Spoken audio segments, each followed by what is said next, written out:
Hello everyone, welcome to Study with Palak, your one-stop solution for all queries and doubts. Now, after discussing the MCQs from the respiratory disorder topic, now we are going to talk about the respiratory capacities and volumes MCQs. So first is the volume of air that can be breathed in by maximum inspiration after normal expiration. Normal expiration के बाद आप कितनी volume of air maximum inhale कर सकते हो, that is called as your inspiratory capacity. Okay, the maximum amount of air that can be exchanged in single breath. Maximum amount of air that can be exchanged in single breath it is called the vital capacity of your lungs. Athletes' lung capacity is higher because vital capacity increases due to strong respiratory muscles training. ठीक है, उनके जो respiratory muscles हैं वो बहुत ज्यादा strong हो जाते हैं, जिसकी वजह से उनकी वाइटल कैपेसिटी इंक्रीज हो जाती है. In emphysema which respiratory volume increases most prominently, it is residual volume. ठीक है, एफिसीमा में क्या होता है कि आपके जो एल्वलाई है आपके लंग्स में एयर जो है वो ट्रैप रहती है.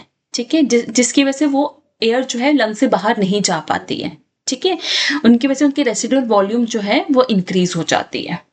ठीक है, a patient's tidal volume is 500 ml, inspiratory reserve volume is 2500 ml, ERV expiratory reserve volume is 1000 ml and RV residual volume is 1200 ml. तो वाइटल कैपेसिटी क्या होगी?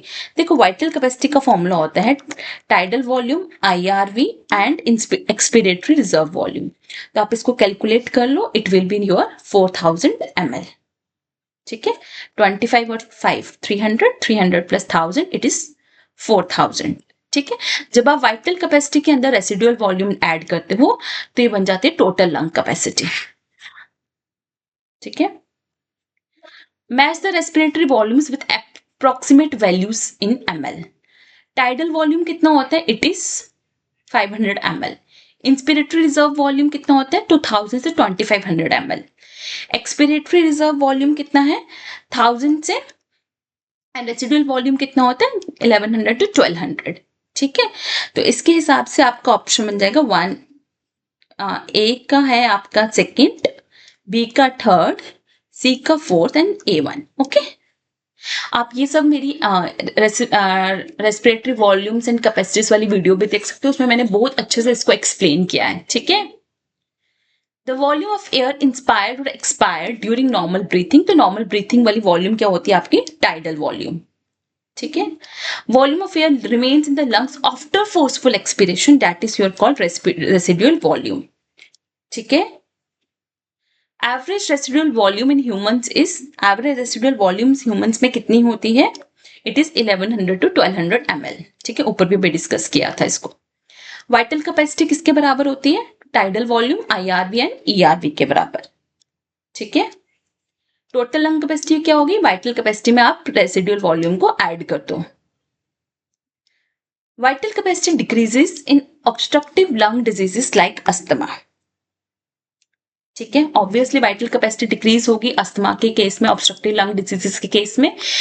क्यों? क्योंकि रेसिडुअल वॉल्यूम इंक्रीज होगी, जिसकी वजह से जो लंग्स की कैपेसिटी है to inhale the fresh air that will also reduce. क्योंकि रेसिडुअल वॉल्यूम इंक्रीज हो जाएगी, ठीक है, लंग्स के अंदर एयर जो है वो ट्रैप्ड रहेगी, जिसकी वजह से fresh air will not be able to inhaled. ठीक है, जिसकी वजह से वो रिड्यूस हो जाएगी, आपकी जो भी अवेलेबल लंग कैपेसिटी है वो आपकी रिड्यूस हो जाएगी. ठीक है, तो both assertion and reason are true and R explains A very well.